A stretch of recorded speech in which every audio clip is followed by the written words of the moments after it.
Good morning. आज पुनः हम लोग क्रॉनिक डिजीज के इस अध्ययन में शामिल हो रहे हैं। साथियों, हम लोग देख रहे थे क्रॉनिक डिजीज जो हमारे जीवन का साथी है और इसके प्रति डॉक्टर हैनीमैन की धारणा क्या रही, इसको अध्ययन करने का प्रयास हम लोग को करना चाहिए, क्योंकि होम्योपैथी का जो मूल क्षेत्र है वह क्रॉनिक डिजीज ही हुआ करता है। और क्रॉनिक डिजीज में के लिए एक चैलेंजिंग एस्पेक्ट है मेडिकल साइंस का, जहाँ की हम लोग सभी कोई अपने अपने विधा को अपने अपने तरीके से इसमें अपने आप को प्रूव करने का कोशिश करते हैं। डॉक्टर हैनीमैन के भी इस विचारधारा को समझने के लिए इनके क्रॉनिक डिजीज को पढ़ना बहुत ही आवश्यक होता है। और क्रॉनिक डिजीज को पढ़ने के क्रम में हम लोगों को बहुत कुछ की जानकारी मिलेगी कि कैसे ये बातें इनके मन में आया और क्यों ये ऐसा करना चाह रहे थे। और इनके हैनीमैन के जो क्रॉनिक डिजीज के जो फर्स्ट एडिशन जो 1828 में पब्लिश हुआ था, और इसके फर्स्ट एडिशन में इन्होंने जो प्रेफेस लिखा है, इसमें इन्होंने ये अपने इस विषय पर एक मूल विचारधारा को हम लोगों के सामने में प्रस्तुत किया है, क्योंकि ये स्वयं ही कहते हैं डॉक्टर हैनीमैन, मुझे पता नहीं कि मैं यहाँ पर इस पृथ्वी पर क्यों आया हूँ, और शायद यह हम सब लोग को किसी को पता नहीं होता है। लेकिन जब आ जाते हैं तो हमारे पास में एक सवाल तो ज़रूर होता है कि हमें क्या करना है, और हम अपने सवालों को खोजने के लिए हम अपने उद्देश्य को खोजने का प्रयास करना प्रारंभ करते हैं। और एक सही मनुष्य होने के नाते मनुष्यता का जो ऑप्शंस होता है, मनुष्यता का जो आधार होता है, वह अपने अपने यात्रा के लिए उद्देश्य को समझना, यात्रा के उद्देश्य को समझना। और हम सभी चिकित्सक जो अपने इस यात्रा में, चिकित्सा के यात्रा में हम लोग शामिल हो रहे हैं, तो हमें अपने उद्देश्य को तो समझना ही पड़ेगा और जानना ही पड़ेगा। अगर ये उद्देश्य को नहीं समझते हैं तो शायद हम कभी भी अपने लक्ष्य पर नहीं पहुंच पाएंगे, हम अपने जो करना चाहते हैं वह नहीं खोज पाएंगे। हम पैसा कमा ले सकते हैं, हम वह बहुत कुछ प्राप्त कर ले सकते हैं, लेकिन एक चीज़ है जो कि आप लक्ष्य, और लक्ष्य क्या है? अंतिम शांति, मन की शांति, दिल की शांति, आत्मा की शांति, स्वयं की शांति, यह प्राप्त नहीं होता है। और इसे प्राप्त करने के लिए तो निश्चित रूप से आपको अपने अंदर तलाश करना पड़ेगा कि यह क्यों, हमें क्या चाहिए। और जब इस तलाश में आप जाओगे तो आपकी अंतरात्मा, आपका जो इनर वॉइस है, वह आपको कभी धोखा नहीं देता है। वह आपको यह बताता है कि आप क्या कर सकते हो, आप में क्या करने की शक्ति है, क्या कर सकते हैं। और यही आपका जीवन का एक सत्य आधार होता है। दुनिया को अपने विषय में जानकारी देना, अपने ज्ञान को, और क्योंकि ज्ञान हम अर्जित इसलिए नहीं करते हैं कि हम अपने को स्वयं को जान ले, ज्ञान इसलिए भी अर्जित करते हैं उस ज्ञान का उपयोग, उस नॉलेज का उपयोग हम कहीं ना कहीं तो जरूर करें, है ना। नॉलेज आप कितना भी पढ़ लें और अगर उस नॉलेज का कोई उपयोग नहीं हो पाता है तो शायद वह नॉलेज बेकार होता है। और मैं यह सभी छात्रों को कहा करता हूँ, पढ़ते हो तो उस पढ़ाई का क्या उपयोग करोगे। कोई चीज़ धन कमाते हो तो उस धन का क्या उपयोग करोगे, और ज्ञान का धन अगर कमाते हो तो उस ज्ञान के धन का क्या उपयोग करोगे, इसकी भी आपके अंदर में एक विश्वास होना चाहिए। इसके लिए भी आपके अंदर में एक तैयारी होनी चाहिए, अपने ज्ञान का उपयोग कैसे हो। और ज्ञान का उपयोग करना मनुष्य जीवन के लिए सबसे बड़ा धर्म होता है। डॉक्टर हैनीमैन अपने जीवन काल में अध्ययनरत रहे, पढ़ते रहे, अपने जिज्ञासा को पूरा करने का प्रयास करते रहे, और इस प्रयास के क्रम में उन्हें जो नई खोज मिली वह था एक सिमिलिमम मेडिसिन, और सिमिलिमम मेडिसिन को जो हम लोग जानते हैं कि समानता का अंग है। और दूसरा जो सबसे बड़ा सत्य उन्हें मिला, जानकारी मिला, वह था न्यूनतम मात्रा में दवा देना, न्यूनतम मात्रा में दवा देना। और यह न्यूनतम मात्रा क्या है? तो मिनिमम डोज, मिनिमम डोज। और मिनिमम डोज का कहने का मतलब क्या होता है? छोटी सी छोटी गोली के माध्यम से बड़े रोग का इलाज करना। और इतना बड़ा सवाल हमारे दिल में कैसे आया, डॉक्टर हैनीमैन के दिल में कैसे आया, यह तो हमको भी सोचना पड़ेगा। क्योंकि डॉक्टर हैनीमैन स्वयं कहते हैं, इस नॉलेज को प्राप्त करने के लिए मैंने जो अध्ययन किया और मैं इस पर अपने हजारों प्रयोग के बाद में, एक्सपेरिमेंट करने के बाद में इसे मैं सफल पाया। अब मैं चाहता हूँ कि इसका सफल और इसका सटीक प्रयोग लोगों के द्वारा भी किया जाए, सभी को इस पर फॉलो करें। क्योंकि अगर मुझे सफलता मिली और दूसरे को सफलता नहीं मिलती है तो वह विज्ञान नहीं रह जाता है। विज्ञान तभी बनेगा जब मेरी सफलता दूसरों के द्वारा प्रदर्शित होगा। मेरी सफलता दूसरे के द्वारा देखा जाएगा तो दूसरे भी कर पाएंगे। मैं कर पाया तो आप भी कर पाओगे, और आप भी कर पाए तो आपके आने वाला पीढ़ी भी कर पाएगा। और यही है जो विज्ञान की धारा, विज्ञान की धारा यही पर होती है। विज्ञान की धारा यह नहीं है कि मैंने कर गया और मेरे आने के बाद में कोई नहीं करेगा, नहीं, ये नहीं है। आप एक सिलसिला बनता है, नॉलेज का सिलसिला बनता है। डॉक्टर हैनीमैन आज से करीब 250 साल पहले जो ज्ञान दिया, आज वह एक सिलसिला बन चुका है और जन जन में समा गया है, और हर एक पूरे विश्व के हर एक जगह पर इसकी स्थापना हो चुकी है। ऐसा कैसे क्यों हुआ? क्योंकि उसके अंदर में एक सत्य था, एक आधार था, एक ट्रुथ था, रियलिटी था, और वह एक विज्ञान था, वह एक विज्ञान था। यही विज्ञान जो है सो बहुत बड़ी बात होती है, और यही विज्ञान जो है सो यही हम लोगों का मार्गदर्शन कर सकता है। और इसी उद्देश्य से अपनी विचारधारा को और अपने निरंतर अध्ययनरत जीवन को, ऐसा नहीं है कि डॉक्टर हैनीमैन को मिल गया मिनिमम डोज, हैनीमैन को मिल गया सिमिलिमम तो वो बस हो गए पूरे, अब मेरा को काम पूरा हो गया, ऐसा नहीं। उन्होंने कहा कि इसका और भी प्रैक्टिकल एप्लीकेशन, सिंप्लीफिकेशन होना चाहिए। क्योंकि मैं समझ गया, मैंने काफ़ी मेहनत के बाद में इतने कुछ समझा, तो आज क्या आने वाला जो नया व्यक्ति इसको देखेगा, क्या वह भी आसानी से समझ पाएगा? नहीं, उसे भी तो समझने में इतना समय लगेगा। लेकिन उसको समझाने के लिए मुझे जितना परिश्रम करना पड़ा उतना नहीं करना पड़े, उसके लिए उसको सिंप्लीफाई करना पड़ता है।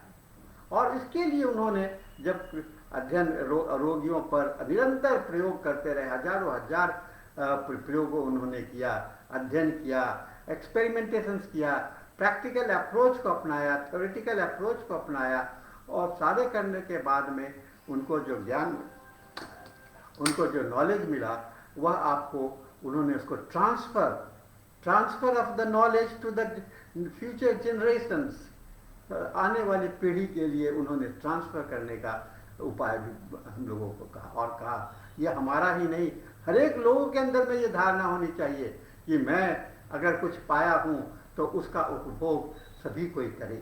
उसके मानवता जाति का यही गुण भी होता है, यही आपका पर्पस भी होता है लाइफ का, कि continuation of the flow of the consciousness from one generation to the another, and that is for the continuation of the life. आप आते हो और एक जीवन एक सीमित समय में आपका जीवन समाप्त हो जाता है, लेकिन वह समाप्त वहाँ नहीं होता है, वहाँ से एक नए जगह पर वह जा करके नया रूप ले करके और वह एक निरंतर बनता है। It is a continuous flow, it is a continuous flow. यह डॉक्टर हैनीमैन के विचारधारा हम लोग इसके प्रथम क्रॉनिक डिजीज के प्रथम प्रीफेस में इसका जो प्राकथन है इन्होंने जो लिखा, उस पर इन्होंने इस भावना को जिक्र किया है। इस भावना का जिक्र करते हुए उन्होंने यह भी कहा कि ये, अब इस भावना को जिक्र करते हुए इन्होंने यह भी कहा, क्या हो गया, यह भी कहा कि इस अविश्वास से विश्वास की ओर, अविश्वास से विश्वास की ओर। कोई भी नई चीज होती है तो उसे अविश्वास होता ही है। और कैसे कोई नई चीज आ गई और मैंने पहले कभी नहीं देखा तो क्या मुझे आश्चर्य नहीं होगा? निश्चित रूप से आश्चर्य होना चाहिए, स्वभाव है हमारा है। लेकिन जब इसको पूरी तरह से रिजेक्ट कर देना, नहीं ऐसा नहीं हो सकता है, ऐसा आपका ये कहते हैं ब्लॉकेज ऑफ माइंड, आपका ब्लॉकेज ऑफ माइंड है।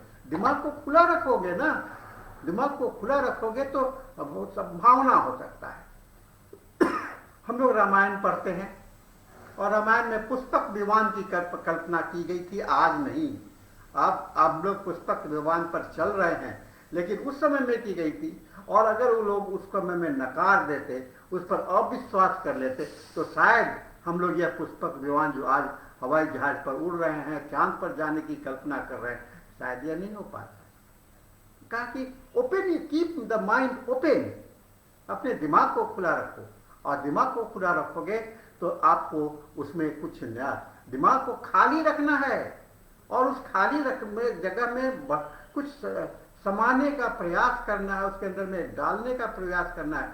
यह नहीं कि हम दरवाजा को बंद कर ले और उसके अंदर नहीं हो, नहीं, ऐसा संभव नहीं हो सकता है। होम्योपैथी संभव नहीं हो सकता है। अगर यह बात को मान ले तो कभी भी आपके लिए संभव नहीं होगा। सो असंभव को संभव करना, असंभव को संभव करना, यह मनुष्यता का गुण है। मनुष्य ही ऐसा व्यक्ति है जो कि असंभव को संभव किया है।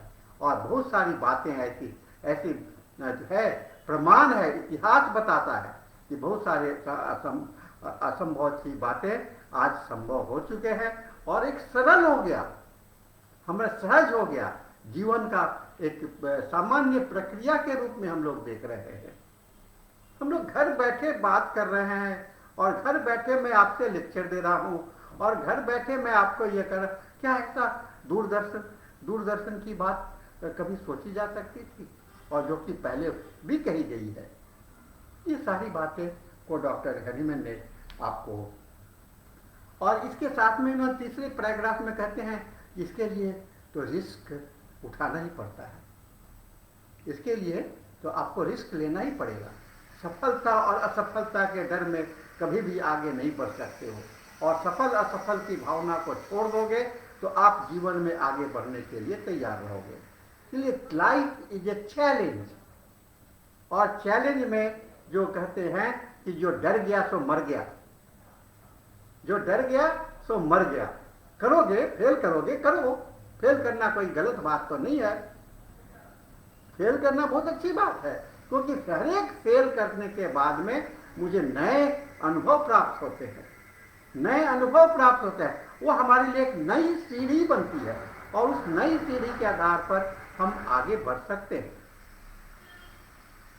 इस तीसरे पैराग्राफ में डॉक्टर हैनीमैन इसी बात की चर्चा कर रहे हैं कि failures are the part of the life, failures are the pillar for the success for the life. और इसके तहत ही हम लोग आगे बढ़ते रहे। और मैं इस क्रम में पहुंचते पहुंचते आज क्रॉनिक डिजीज के कारणों को भी मैं ढूंढने का मैंने प्रयास किया। शायद मेरा प्रयास सफल है या न सफल है, यह आने वाली पीढ़ी बताएगा, आने वाला समय बताएगा। मैं अपने समय में जो अनुभव किया हूँ उसको मैं आपके सामने में रखा हूँ और यह आपका काम होता है कि आप इसकी सत्यता की परख करें, इसको फॉलो करें। अगर अच्छा लगेगा तो स्वीकार करें, अच्छा नहीं लगेगा तो अस्वीकार करें, क्योंकि सही और गलत होना बिना प्रयास के, बिना सोचे समझे और बिना उपयोग किए हुए। अब उपयोग करने का मतलब ये नहीं होता है कि एक बार देखे और कहे कि ये तो गलत हो गया। एक बार रोगी को देखे, अपने तरीका को अपनाए, लाभ नहीं हुआ तो नहीं हुआ, ठीक, गलत हो गया, ऐसा नहीं होता है। फेलियर एक्सपेरिमेंटेशन होता है। जिस भावना से डॉक्टर हैनीमैन ने किया, जिस मेथोडोलॉजी को उन्होंने फॉलो किया, क्या आप उसको वास्तव में समझ गए? तो इस चीज को तो समझना ही पड़ेगा ना कि हम लोगों को ये सब इस बात को देखना पड़ेगा। इसीलिए कहते हैं कि डॉक्टर हैनीमैन ने कहा, मैं इसी उद्देश्य से यह बीड़ा उठाया कि क्रॉनिक डिजीज के विषय में आपको ज्ञान दूं, ज्ञान आपके दिमाग में भरूं, आपके पास में डालूं, यही मेरा उद्देश्य था। और may they do better with the great discovery here to presented to them। इससे आप और भी अच्छा लाभ सके। यह आपके लिए एक मंत्र का काम करे, जिस मंत्र का आप एक्सप्लेनेशन करके एक्सपैंड कर सकते हो, अपने तरीके से हो सकते हो, क्योंकि हर एक मनुष्य के अंदर में एक नए सृजन की शक्ति होती है, क्रिएटिविटी पावर होती है, क्रिएटिव पावर, सृजनात्मक शक्ति होती है। मैं जो सृजन कर गया उस सृजन में का अंत नहीं है, वो आपके द्वारा उसका और भी ज्यादा एक्सपेंशन होगा। यह एक बहुत बड़ा, यही एक हमारे जीवन का उद्देश्य हो जाता है। और इसी उद्देश्य से मैं आपके सामने में क्रॉनिक डिजीज का यह प्रथम एडिशन आपके सामने में रख रहा हूँ। ऐसा डॉक्टर हैनीमैन की मान्यता थी। साथियों, मैंने कोशिश किया है इस पूरे पैराग्राफ का समरी आपको बता दूं और शायद आपको अच्छा लगेगा। सभी को मेरा नज़ुल प्रणाम। Thank you.